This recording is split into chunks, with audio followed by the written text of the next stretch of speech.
And we're back, and the champion. I love it. Holding the trophy. Lambo Leap, Fantasy Chise. She's a beauty. Pretty sweet being the inaugural champ. I don't think I've been that in any of my leagues. I'll probably never win another one, but flags fly forever. That's the best part. Once you get your championship, then you're like, especially now where you are, where you're like a little nervous maybe about your future and your aging players, you're like, I got a championship out of it. I'm gonna rebuild. It was all worth it at this point, you know? Yes, my team is the least desirable franchise for Jimmy's analysis, but I do have a title, and I've been on the other end of it. I was in my longest running leagues, like 13 years, and it took me a decade to win a title. Oh It was man, killing me. that's Finally tough. got one. Of course, it was the COVID year, so it's like, but I lost like 2 title games over the years, and so getting the monkey off your back is nice. Yeah. Win is a win. Well, Very let's fortunate. It was a lucky run. Probably will never happen again until Josh Allen retires and the team falls off. But well, okay. may as well get back into the trades. Got a few more to go through. Yes. And my apologies. I think we've had all me so far on these. Without picks, the trade market's a little slower, huh? Yep. Every single one has been you. So we're getting there. And Yeah. I think these last few, it's like 50-50. But so the next one, Brandon and Mark, you gave him Marvin Jones on the Jags, and you got a 3rd-round pick in return. I thought this was a pretty good trade. Marvin Jones, you don't think good production when you think of him, but he gave pretty usable flex numbers to Mark over the course. And even this year, he's oddly been okay. I'm going to stop sharing just so I can share the screen real quick. But let's see. Get that screen share going and do both my Excel and the Dynasty Chase. He's like oddly sleeper app. Yeah, I can. So where is he? Well, he's in Mark's starting lineup right now. So, and he has 2 weeks with 11 plus, and every other week he's getting you 6-7 points, which this year is useful. I just got 0 from Corey Davis, and I lost the week because of it. If I had gotten the 7-8 points from Marvin Jones, I would have won. So then back to the picks. Can you see the Excel? Yeah. So you later traded it to me for Darius Slayton. Oh boy. I used that to draft Wan'Dale Robinson. Potentially a nice win for you, open, but potentially. So Mark did okay. And you took another chance at a solid wide receiver who inexplicably can't latch onto a starting role, just like Denzel Mims. And I think it was neutral. Mark did okay. You got another lottery ticket. It's a fine trade. Yeah, I agree. Not too much there. And pretty even. This one, now we got the Jimmy Ben. I'm not part of this. And this is one quick background. Jimmy brings this up all the time, complaining about it. And so basically, Jimmy got 2022 second in Jordan Love for Cordarrelle Patterson and Jonnu Smith. This was when Ben was looking really good, contender last year before the ACL storm that he suffered. And it was the first a few moves he made to buy in. And I guess Jimmy's return, Jordan Love's kind of a nothing. I don't even know if he's on Jimmy's team anymore. And the 2nd-round pick was eventually traded to John B for Chris Carson. Not ideal. We'll get to that later. John B took George Pickens with that pick. Get to that later. Ben got Cordarrelle Patterson, who was pretty solid. Faded a little bit towards the end of last year, but he still put up flex-worthy numbers from what I remember. Let's see if I can get DJ Dietz. If you look at Cordero, I love the chat on the right too. Luckily, nothing bad in there at the moment. No, yeah, sorry. There's nothing in I didn't there. think about that. There's an office, and then there's Harrison Bryant. Okay. But yeah, so towards the end of last year, he didn't do great those last 4 weeks, but week 12, 26 points, week 13, 11, week 14, 13, he had an 8 point week. And then to start this year, he was a huge reason why Ben got off to this surprise start. 21 points in week 1 and 3, 10 points in week 4, and then injured. So he's 3 touchdowns already this year. It's more than a lot of other players have in this hellscape of a fantasy season. So, and that's not all he get. No, sorry, it's not all he got. Also got Jono Smith, who still has a future. I'm not giving up on him yet. He just hasn't been a factor yet. So all in all, I think Ben won this trade. Cordero is the most useful piece on this. And if Ben can somehow get like a second or a first for Cordero, even better.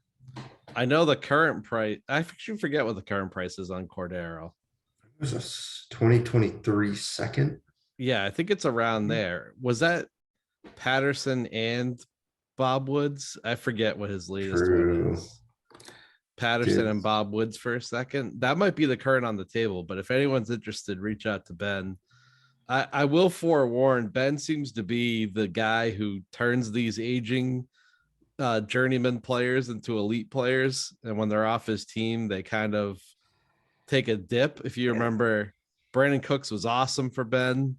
I got him just kind of back to what he is. And you look at what Cordero Patterson for Ben, and don't even get me started on Geno Smith, who all of a sudden is lighting the world on fire on Ben's team. And in terms of selling off a declining asset, he got rid of Matthew Stafford. Terrible. Ever since he stepped foot onto Mark's team, got rid of Aaron Jones. To me, he's had a few pretty solid weeks, but he's essentially been a bust this year. So yeah, I'm a little nervous to trade with Ben going forward. He seems to know something we don't. And but yes, Cordero and Robert Woods for a second, I think is what he said. So, but yeah, with this trade, I think Ben won. Again, be wary of trading with Ben. So yeah, I think we can move on. We'll get to that second round Chris Carson one later. This seems like a big nothing. This next one, Tam's first appearance. Ben, he was really wheeling and dealing this week.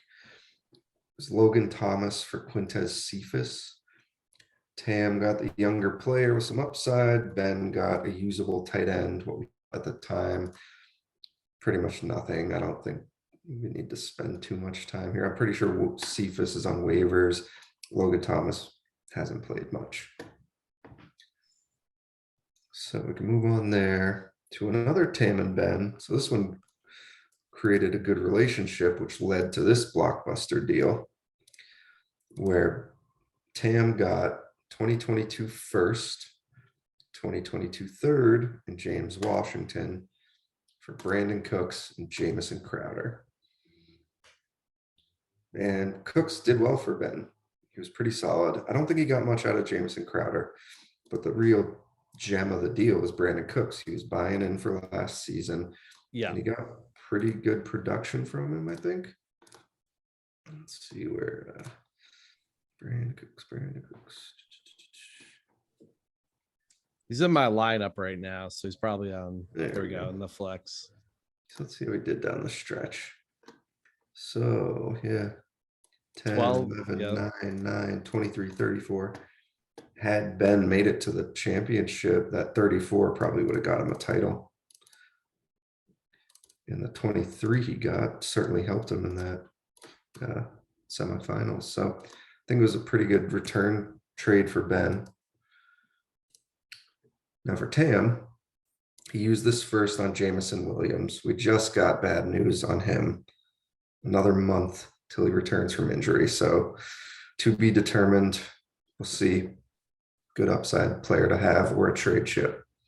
Yeah. With the third, he took Zamir White, who during the offseason, everybody was like, Josh Jacobs is on his way out. Zamir White might take over.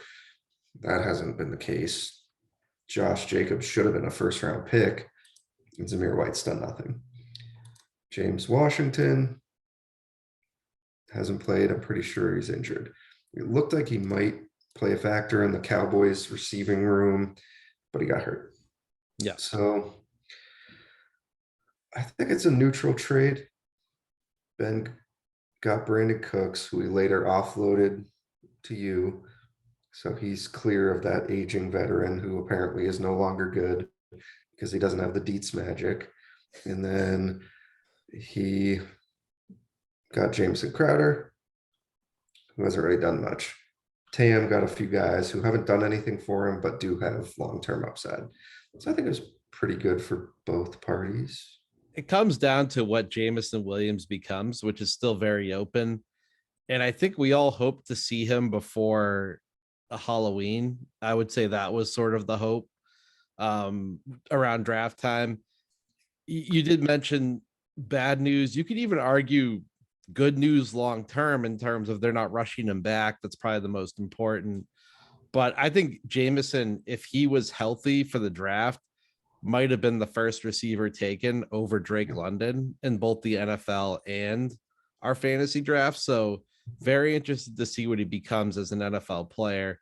Not as refined a route runner as a Garrett Wilson, London, or a Chris Olave in college, but in terms of like traits based, he has like unbelievable Tyreek Hill level speed.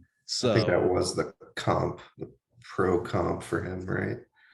yeah, he's a little lankier. He's taller and lankier. He's not as strong as Tyreek, which might hurt him, but I mean, his upside is higher than any of the other guys in the draft, I would say, because they just don't have that high end athleticism that he has.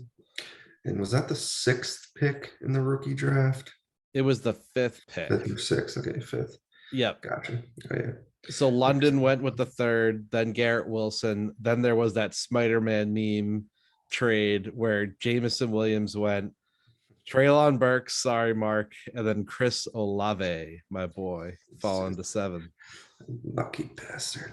I I wanted Olave. will say, and I've crapped on Mark at every podcast. Mark, you know it's all love, but I'm still gonna do it. Like Olave was to me the clear selection there at draft day, and I was thrilled when Mark went with Treylon Burks. So Yeah, I mean, you could say revisionist history, but at least at the time, I was right. very much Olave over Burks. Yeah, it was just the draft hype. Everybody thought Treylon Burks was going to be AJ Brown to kind of have that role in the Titans offense, and that just hasn't really been the case. There's been some injuries, so he could still blow up, but yeah, we'll see. So yeah, so Jameson Williams, that's kind of like you said, the turning point of this trade. If he becomes a stud, Tam wins. If he continues to deal with injury, never really establishes himself, then I think Ben wins. Yeah. So either way, exciting trade. All right, next one, kind of quick. You took the third you got from Mark for Marvin Jones and traded it to me for Darius Slayton. I used that pick for Wan'Dale Robinson, which I think there's some promise there. He's only played 2 games and he's done pretty well in both of them. I don't count that first game when he played like 8 snaps and got hurt. So Darius Slayton's the weird one here. Guy had an unbelievable rookie year. Yeah, solid second year. And it's like his production is declining, even though he's got the skills, he's got the traits, good size. Daniel Jones is on the up. It doesn't make any sense why he's not, and they have no wide receivers except for Wan'Dale, kind of. But like it should be Wan'Dale and Slayton getting 10 targets a week, and he's had 2 good weeks out of the last 3. So maybe he's starting to turn it around and latch on with the new coaching staff. But unfortunately for you, I think you did drop him, and now he's on Mark's team. So. Which is funny too, because not to go into it even further, but I picked up Paris Campbell, who was on Mark's team. And I'd say similar players in terms of young players who I think, still could be more than what they've shown. And it's funny that we just did a swap there, and that each player is working out better on the other person's roster than they were at the beginning of the season. Right. Mark kind of traded his third for Slayton almost. So, but yeah, it is interesting. So a couple of retreads, that's kind of a common theme in Dynasty. Yeah, You got to take shots. Sometimes you can't hold guys you wish you could. agreed. But with this trade, I suppose you lose that trade. Just didn't The work out the way potential you of hoped. Wandale. Yeah, Right. I If agree. Wandale does great things, then looks good for me. So we'll see. Next one, Jimmy and John B. That second that Jimmy got in the Patterson deal, he then traded to John B for Chris Carson. Chris Carson has since retired due to neck issues, and John B used that pick to take George Pickens. Big win. One of the Big. bigger wins I think we've analyzed so far. I think this is like the marquee win. Just bad luck for Jimmy. I mean, if Carson was doing what Kenneth Walker was doing right now, it would look great. But instead, he's retired. So I have to reveal something here on the Chris Carson deal. I had been texting John on the side, and I was like, "You should probably shop Chris Carson because we've been watching football a long time, and I remember way back when I was like a big Mike Allstott fan and a big fan of those fullbacks, and all those like great fullbacks. As soon as they had a neck injury, it was like done. Like they just couldn't play anymore. You can't play like a beat up position like that with a neck injury. And when Chris Carson was out with the neck, I texted John and I'm like, just trying to help you out as a friend, man. I was like, I don't think this guy's ever playing again. And this was like mid last season. And John's like, you might be right. And then he got the second from Jimmy. And like at that time, I was like, I don't think he's playing again. So not trying to victory lap over. Little Chelmsford collusion there is what I'm hearing. You and John B, which we haven't even gotten into this Elijah Moore, DJ Moore collusion Oh, yet. more just a discussion between friends that John B made an I'm action just item kidding. on. But But yeah, yeah, and Chris Carson, everybody knows what he is. He's a physical runner, and he hurt his neck because he runs that way. He yeah, was fun to watch. He was a monster when he was good. Ironically enough, John B had Rashad Penny, who stepped right in for him, who then yeah. he then traded. So maybe John B is another person to watch out for on these trades because he's coming up pretty good on a few of these. That Yeah, Rashad Penny Mark deal. So he but traded two Seahawks running backs who immediately got injured. yeah, I would steer clear of John B. Maybe he's With the a little, Seahawks running back, steer he's a clear. step ahead of us. And he took Pickens, which Pickens, going back to the draft, I took James Cook, giant bust, horrible pick. Pickens, Dotson, and Cook were my three guys I was going through. If I had just taken Pickens, I'd feel a lot better about my draft, but I tripped over myself, and John B was more than happy to take the star player. It's tough too, because like and I said, and I know like it felt like maybe we were trashing your draft pick during our last pod, but in your defense, I think something we tried to point out was when you have those later picks, they're just so much harder because you and Edwin were at the beginning of a tier. So like you're comparing one pick you made versus like 5 or 6 other players. Like statistically, there's going to be a couple guys in there that you're going to like better than what you got. Right. It's just unfortunate that like and frustrating that the Bills prioritized a receiving back to not use them at all. And it's not like Devin Singletary's done anything fantastic. He absolutely hasn't, so it's a little frustrating the way it worked out. I'm not giving up total hope on Cook yet. He had a touchdown 2-3 weeks ago and it looked great. It was like a 30-yard touchdown run. And I was like, this is the guy I drafted. Yeah. So maybe that'll pop up. I mean, a Singletary injury, knock on wood, I'm not hoping for injury, and Singletary is a free agent, I think, after this season. So I should have redshirted Cook, used the taxi squad and freed up a Mhm. roster spot. But all summer it was glowing reviews. Yep. Week 1, he gets in, fumbles, and that was it. So we'll see. Bye week, maybe they're going to install a package for him. We'll see. But either way, this trade, John B wins. John B is a genius. Be careful when you're trading with him. I like the warnings. I'm just kidding. I'm just messing. All right, next one. We're back to Brandon. Brandon was feeling left out, so he had to get back into the trade Yeah. market. We did. You got Ronald Jones for a 2024 second. Jimmy still holds that. Oh, going to be a while before he can use that pick. Ronald Jones did okay last year because him and Fournette were still kind of splitting last year a little bit. And Ronald Jones had some big games. Then in the offseason, he went to the Chiefs and it was looking Yeah. great for you. We were like, okay, sky's the limit. And then Isaiah Pacheco came along and Clyde Edwards-Helaire decided he wasn't a bust.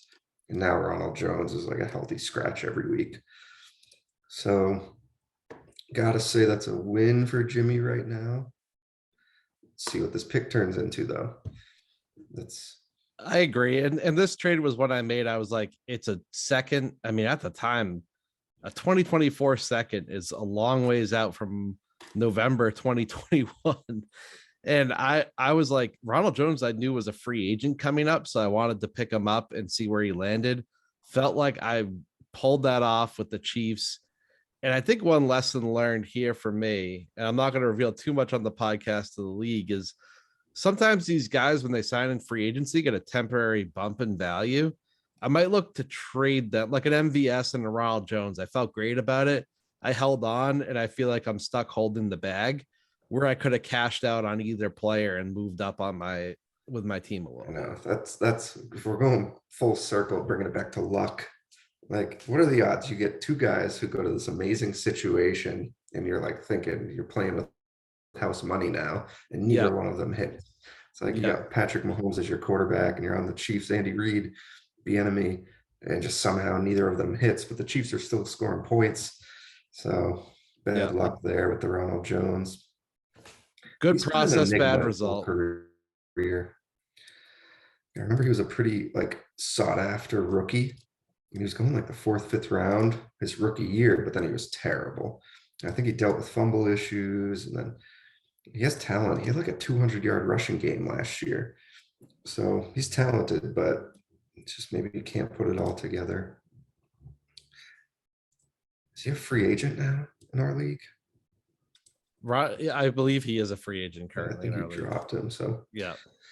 Who knows? Injury, something. He could be a Latavius Murray.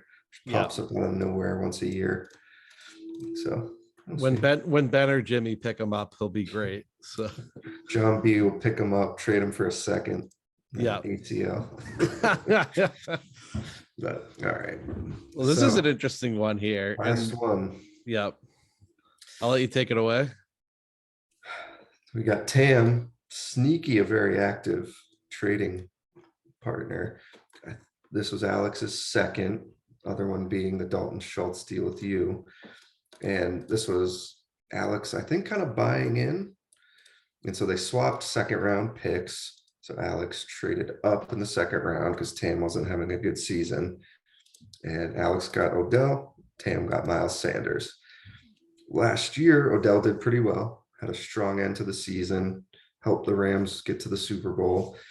And it looked like it was a pretty good trade. Of course, he tore his ACL and hasn't played since. Miles Sanders was dreadful last year. And I think that's why Alex was willing to part with him. So as of last year, it kind of seemed like Alex might have won. He got this running back who wasn't any good off his hands, moved up in the 2nd round, and it's completely flipped. Miles Sanders is a stud this year. He's one of those like rounds 5 through 8 running backs in redraft who, if you picked him, your team is good. Like the Josh Jacobs, the freaking Travis Etienne's, Miles Sanders types. Yeah. And going to the draft, Tam took David Bell from the Browns, Alex took Christian Watson.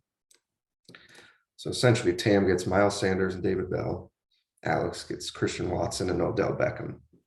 So I got to say that's a win for Tam because Miles Sanders is by far the most valuable piece in that deal. You mentioned this on the rookie draft podcast, but Watson's not done by any means. Yeah. He could still blow up. So there's a chance this turns. David Bell, haven't heard anything about him. Seems like Donovan Peoples-Jones has kind of taken what we thought David Bell would be, that role. So I think win for Tam. I think it's important to add context that Odell was awesome for Alex at the end of last season. This is a move made to compete. And the Odell Super Bowl injury was the start of Alex's 2022 injury bad luck.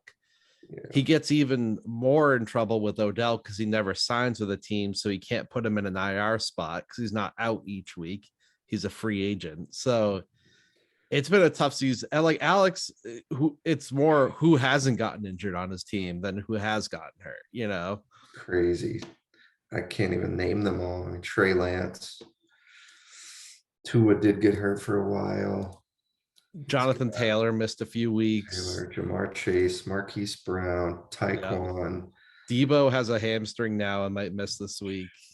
Like it's I thought he was the title front runner. Kamara missed a few games. Let's see. Jarvis Landry a few games. Tim Patrick ACL. Marquise Brown. Christian Watson hasn't played. That's part of the reason why he hasn't been good. Elijah Mitchell. So yeah, it's Matt Corral. Tyquan missed the start of the year. It's been a terrible run for Alex. Like, holy. Still a good young team, and I think he'll be competitive next year. He could even hang in this year, but he's got a big DeFreitas Bowl matchup this week. Oh, really? Yeah. Oh, man. That's a big one. Let's see. So he's 3-4, I think. Yeah, 3-4. He's right in it. So despite all these injuries, he's still competing. That's how good his team is. So, yeah. So that I think Tam wins for now. We'll see how Christian Watson turns out. I think he's going to play this week, maybe. But yeah, still open there. And Mike, my crazy comment in the rookie draft review where I told John B I thought Watson could still be the better player than Romeo Dobbs is looking a little bit better a few weeks later than it was when I initially made the comment. Just crazy how things change. Yeah. 3 weeks ago, I wouldn't have traded Dobbs for anything. It's like I hit gold. I thought I struck gold, and he stinks apparently, or Rodgers hates him, or both. Very disappointing turn of events for Romeo. And the reality is always somewhere in between too. Like he's probably still going to be an effective player. He's a rookie, so it's like still an interesting asset and probably the best UDFA that was picked up. So it's just weird. It's like Roger, if he's open, Rodgers overthrows him. If Rodgers makes a good throw, he drops it. Yeah. So it's just, maybe he's running the wrong routes. I can't help but feel like every time Rodgers goes off, he's talking about him. Like, well, Watson dropped that bomb to start off the year, and that just didn't help the team at all. So 10-point play that he blew. So yeah. So that's it for trades. Wrote a few conclusions here, but I feel like we've talked about them. Yeah. First round picks. You can get someone who's 30 plus who can contribute. 27 plus if you throw in another piece. Second round picks actually did get traded a lot. I think I didn't count, but they almost seemed like they were traded more frequently than any other pick. Mm-hmm. You definitely skew that a little bit with your third round pick wheeling and dealing. I saw a lot of second round picks trades, and that makes sense because it's kind of in the middle. It's not a first, it's not a third. Thirds are kind of worthless at times. Firsts are big upside plays. And then third round picks, they're not as invaluable. No, they're not as valueless as you kind of make them out to be, I wouldn't think. Yeah. But they're definitely like you're gonna miss on third round picks probably 75% of the time. Mhm. So but yeah, that's my analysis and notes that I put together. It's fun to go through. It Oh, gets pretty absolutely. crazy tracing those all throughout the off season, and but I'm loving it. This is my first dynasty keeper type league, and it's a ton of fun. I just love the element where like I don't love keeper because in keeper it gets a little annoying when you're doing a redraft and you're like, oh, that guy has this guy in the third round. That's ridiculous. Like what I like about dynasty is yeah, things aren't even every year, but for the most part, you reap what you sow, like outside of injuries, because like Alex, it's just unfortunate, but like I'll use Mark's team. So we love to just give Mark a hard time on these podcasts. But like Here we go. he Here we go. he drafts an ancient team with like, you know, Tom Brady and Gronk and two Bucks receivers, and he's super high upside for 1 year. A year later, he doesn't have a whole lot of like playable guys, and he's struggling to field the full lineup. He's kind of struggling to hit 500. Like you kind of like pay for your strategy over time, is my point, in both directions, and Yeah, and your mistakes compound. yeah, If you mess something up, it's just with you forever. Sometimes you can get out beneath it if you make a trade, but not always. Like if James Cook ends up being nothing and I gave up George Pickens or Jahan Dotson for that, it's going to eat me for like 8 years. yeah. So, Well, if it makes you feel better, you didn't trade. I know when we review next year's trades, I basically gave away a first for Calvin Ridley, yeah. which I will defend myself. Ben will say he was like, "Oh, I didn't have the right feel." He had no clue about the gambling. If it was the mental health stuff, Ben would be completely correct. But the I know. gambling, that was out of the blue. That's Out a of the hidden blue. mystery. Did Ben know some Vegas tip he got while he was out there or something? Did Oh, he know? oh, I don't know. insider trading, Maybe maybe. he did. Yeah, He pawned him off, or maybe not, and it was total luck. yeah, Conspiracy. We need a tinfoil hat. yeah. I'm just messing, but Well, John, I've been checking my Apple Watch throughout, and Van Jefferson has been activated off the IR, is playing this week. So might have to start him. It's him or Robbie Anderson's sorry ass. I promise I had no clue he had any injury going on when I traded him. So hopefully a young player that I know Matt Harmon says is underappreciated as a route runner. And Allen Robinson hasn't done anything. Yeah. He's terrible. He's 2 touchdowns, but if Van Jefferson steps into that role, could blow up for me second half. So we'll see. Mhm. Jamal Williams trading him away. That was the deal. You got Jamal Williams. Yeah. I got Van Jefferson, traded third rounders. I I figured that DeAndre Swift would be healthy a little bit. Yeah. So I couldn't predict that. And I was like, if Jamal Williams is a backup all year, he does nothing for me. Meanwhile, Van Jefferson might be wide receiver 2 on the Rams. And so maybe DeAndre Swift will get healthy. Van Jefferson will actually play. Yeah. It'll actually turn out into what I thought it would. Maybe not. But we'll find out, I hope. Van Jefferson looked awesome last year. He did. Yeah. And I'm hoping, I kind of have Jamal as the handcuff, which is sort of my like, I need to protect Swift. I'm hoping Swift stays healthy the rest of the year because he's an elite player when he's on the field in fantasy. And even though I have Jamal, who I can put in, his last 2 games have been lower than double digits as the full-time starter. So like, it's not a 1-for-1, it's an okay replacement. Both of them in a pinch. Yeah. No, you can. That's another benefit for you. I think you won that trade for now. We'll see. Well, we have 5 minutes left, John, and I want to give you the soapbox for a second because I know you're passionate about this topic. Okay. Your 4-minute take here on DJ Moore for Elijah Moore. So it was probably like week 3, and I was hitting up John B in his inbox, and we went back and forth for like 2 weeks on DJ Moore, and he was asking for a lot. I think he wanted a first Romeo Dobbs and a 3rd-round pick for DJ Moore. And I was like, that is way too much. So we went back and forth and we came very close. Rashad Penny got brought into the picture. We had 2nd-round pick swaps, and I just couldn't pull the trigger. And then DJ Moore had like 2 terrible weeks again. So I was like, see, he was asking for too much. Yeah. And then he turns around and trades him for Moore, your trade, Elijah Moore. And I was like, what the hell? It's like I was offering way more than that. So, but I didn't know that there was a background. That's when I texted you and I was like, damn it, why is he giving you DJ Moore for less than he was going to give him to me?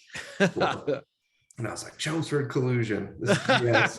Yeah. I was a little heated. Yeah. I know John B is a man of integrity. Yeah. And you are too. But so I was like irritated for like a day. And then I was like, all right, fine. Maybe I offered the trade too early, but John B was right that Romeo Dobbs wasn't as valuable as I thought he was. So I thought that trade was really interesting. I guess you guys both like love Elijah Moore from like, your draft prep studies. And he does look awesome when you look at his clips.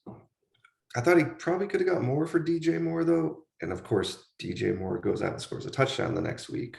Yeah. Values have moved a little bit since then. Elijah, like, which I felt bad. I texted him the week when Elijah went a little nutty for the Jets and missed the game. And I'm like, 2 days before, right? When that deal happened? It was like 2 days after. Okay, that's what it was. And I was like, look, I'm not trying to sell like crap, like, I'm sorry. Like, I didn't know that was going to happen. So there's still a future for Elijah Moore. Yeah, for sure.